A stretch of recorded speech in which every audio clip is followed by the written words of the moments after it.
Lead Time is a podcast of the Unite Leadership Collective, hosted by Tim Allman and Jack Caliberg. Lead Time taps into biblical wisdom for practical solutions to today's burning issues. Each podcast confronts real-time struggles facing the local church in a post-Christian culture. Step into the action with the ULC at uniteleadership.org. This is Lead Time. Welcome to Lead Time. Tim Allman here with Jack Caliberg. We have moved through the church engagement model. Go back a couple episodes where we summarize the church engagement model: attract, get, retain, grow, and multiply.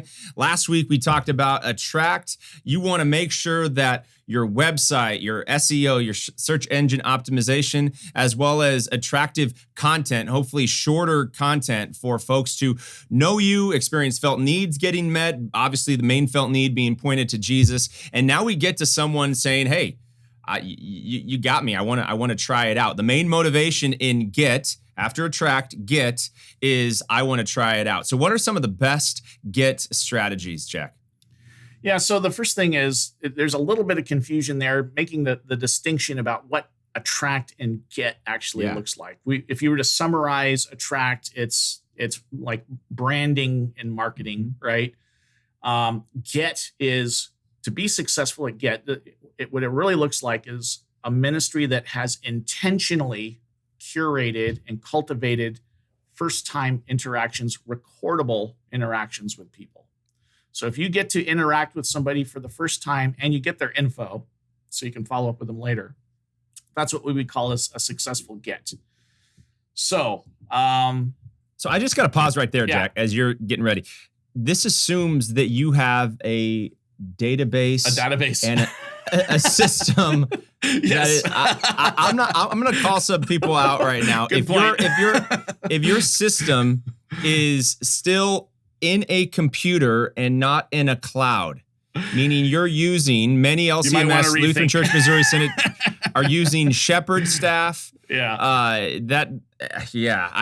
need to stop doing that. I'm just going to point it out. And even worse, maybe a spreadsheet somewhere, right? Right. And okay, this is going to we're talking to pastors, we're talking to leaders. You may have a staff member.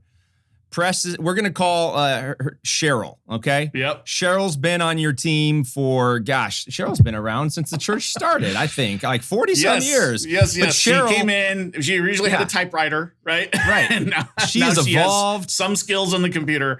But she has drawn a hard line. We are not changing our database to something in the cloud. What we have is just fine, right? That's what they'll say. What we have is just fine. It's not fine. I guarantee it's not. You are if getting she's the only slaughtered. one that can get in there, it's not fine. So this is where my competitive edge will come out a little bit. Other people have paid the dumb tax, Cheryl, on a system that is way, way better.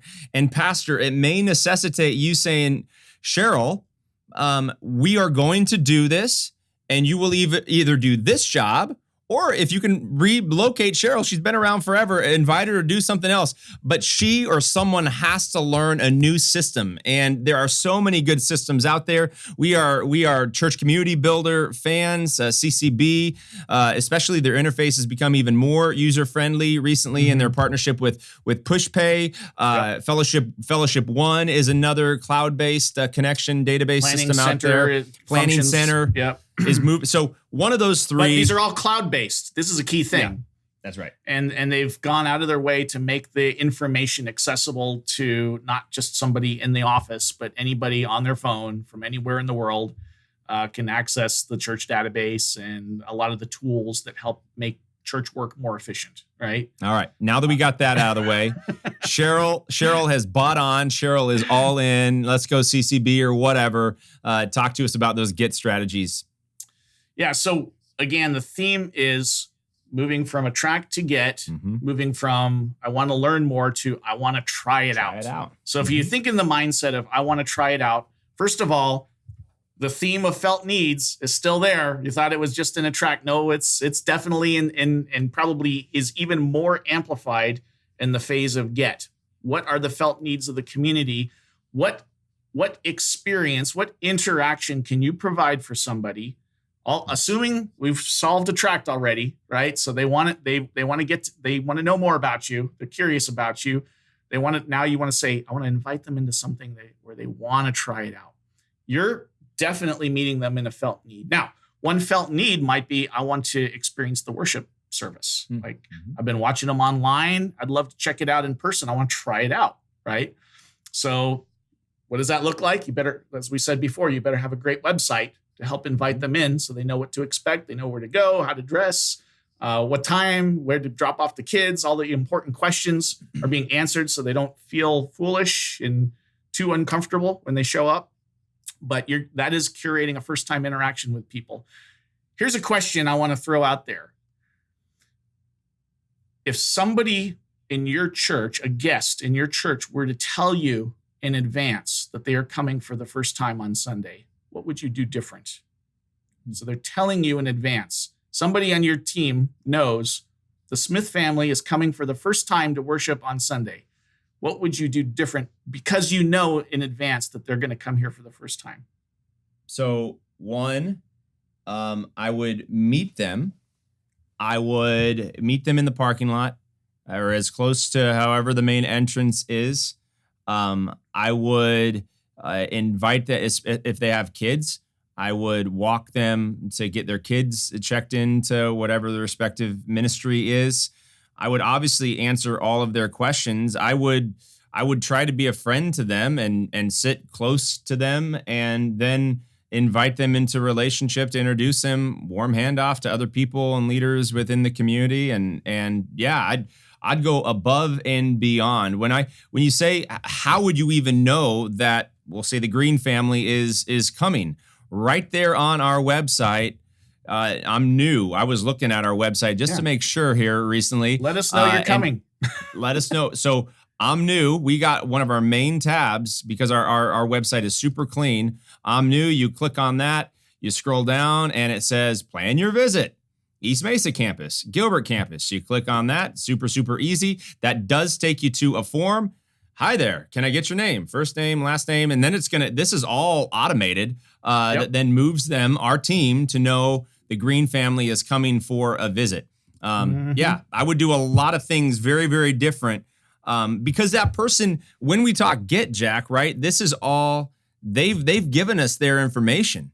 Yep. And that is a huge step. You know, but we've got thousands of people that interact with us online, but we know a very small percentage, 5 to 10% of those people who actually identify, hey, I'm here. That person is on their way to Jesus. It's a huge next step. Anything more on that, Jack? Think about the value of getting that information. Usually getting that information means I know that you got kids. I know what your marriage status is, or you're coming with your spouse.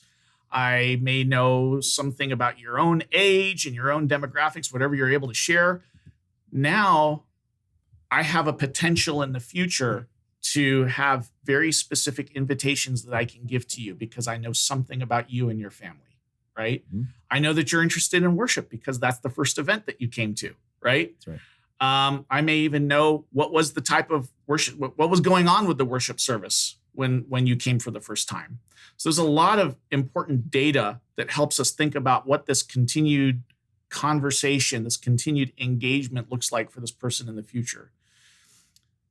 So now in addition to, go ahead, Jack. I'll let you go.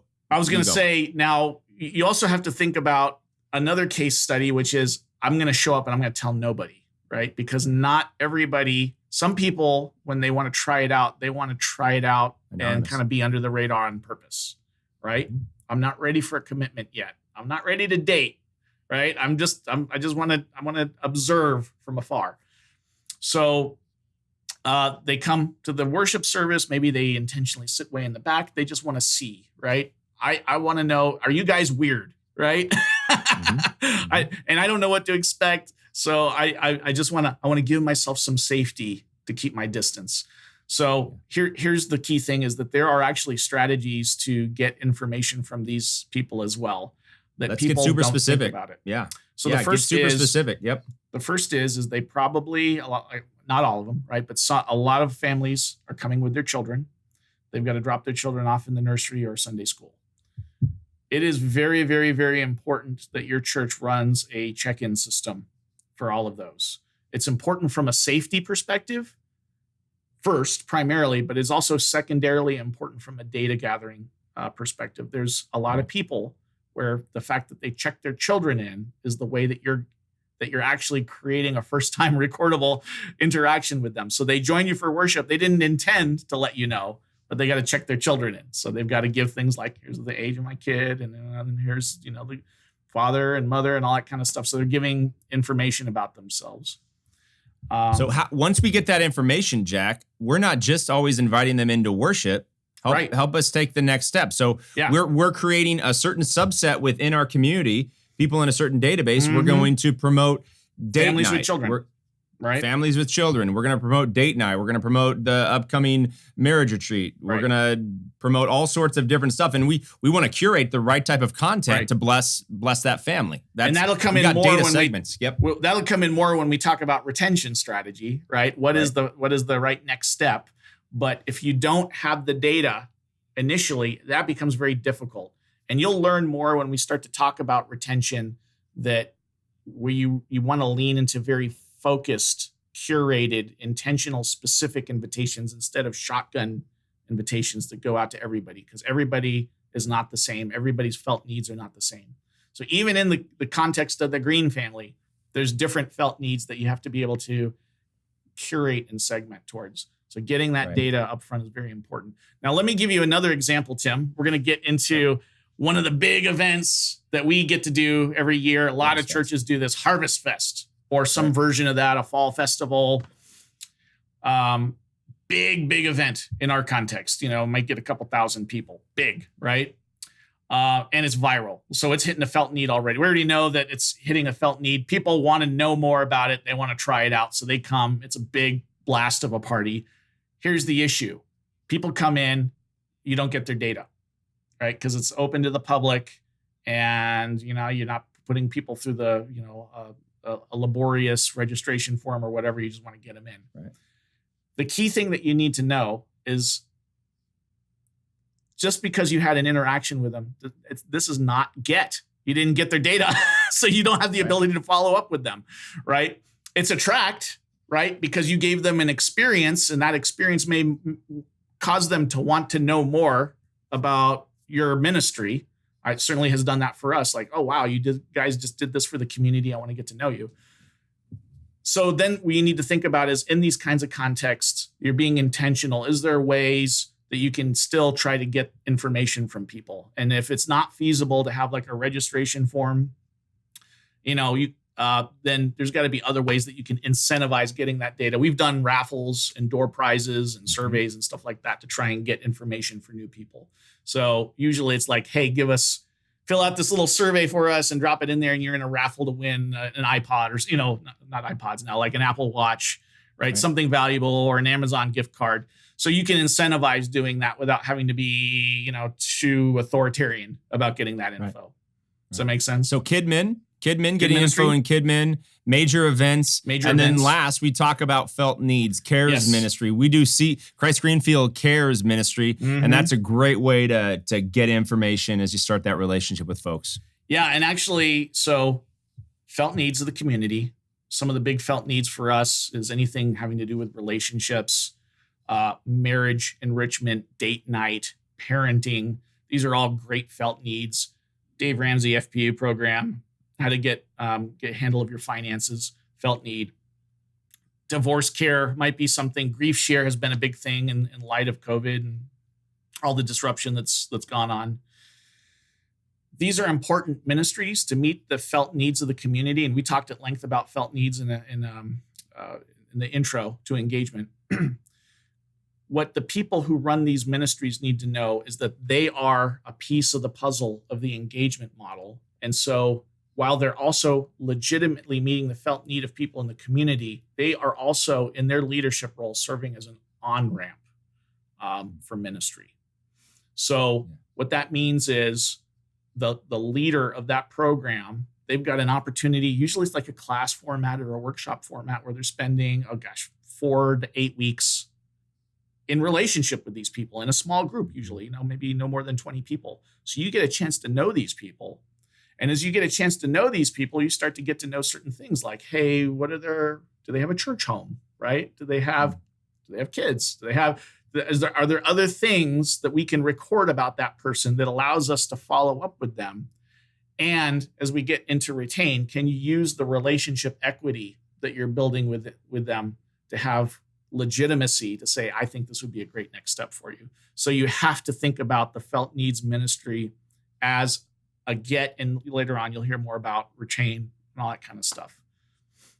So many pastors don't have the gifts, I'm just going to be frank, to develop deep systems that move people, whether it's, Jesus only had 12 that he was in deep relationship with. So if you've got 50 to 5,000 people in your database, in your church, probably somewhere between there, you need the systems, the tenacious, the detail-oriented people to be on your team to help with this journey from attract, especially in the get and retain. We're thinking a lot of systems and really detail-oriented people. Any other qualities as a pastor is like, I need to build out a get, and then next week talking retain, that type of a team. Anything else about the team a pastor needs to build, Jack? Yeah, you just have to spend a lot of time kind of communicating the importance of the engagement model so they understand where their ministry fits. As it's all big.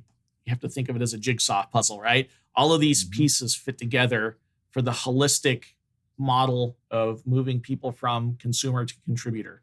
These get activities are very consumeristic. It is felt need. It is superficial relationship.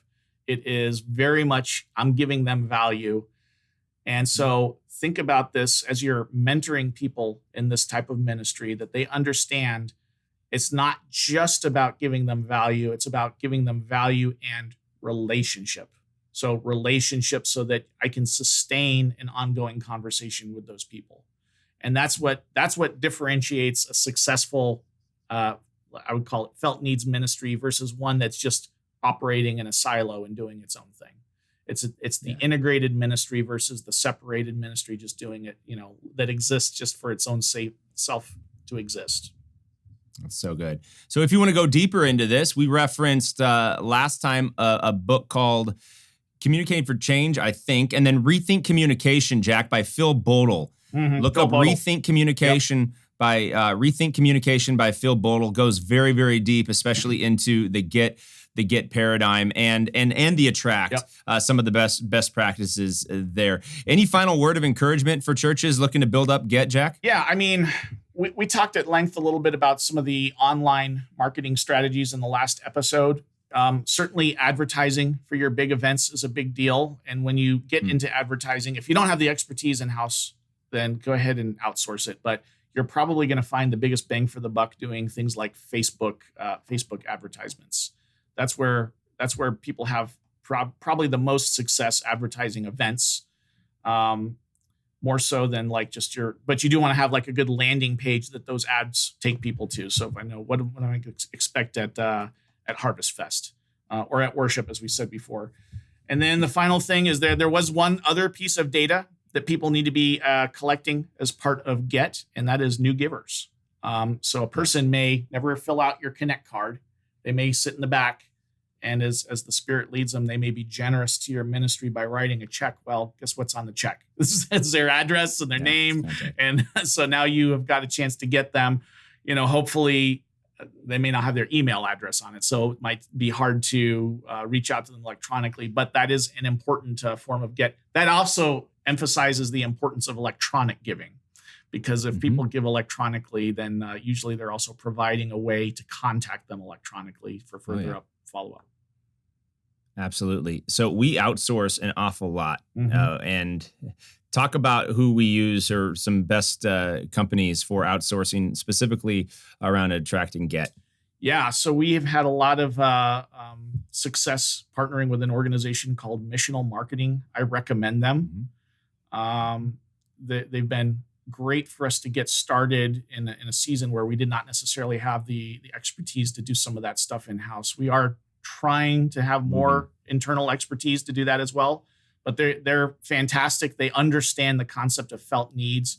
They understand the Google Grants program that I spoke about in the last program, and there's a huge value in that. We had a great organization that we partnered with when we did our branding that we didn't mention, Historic Agency. Highly recommend them as well. I know they can get into marketing as well but we use them specifically for our conversation around branding and kind of clearly defining who we are and the value that we want to provide for people.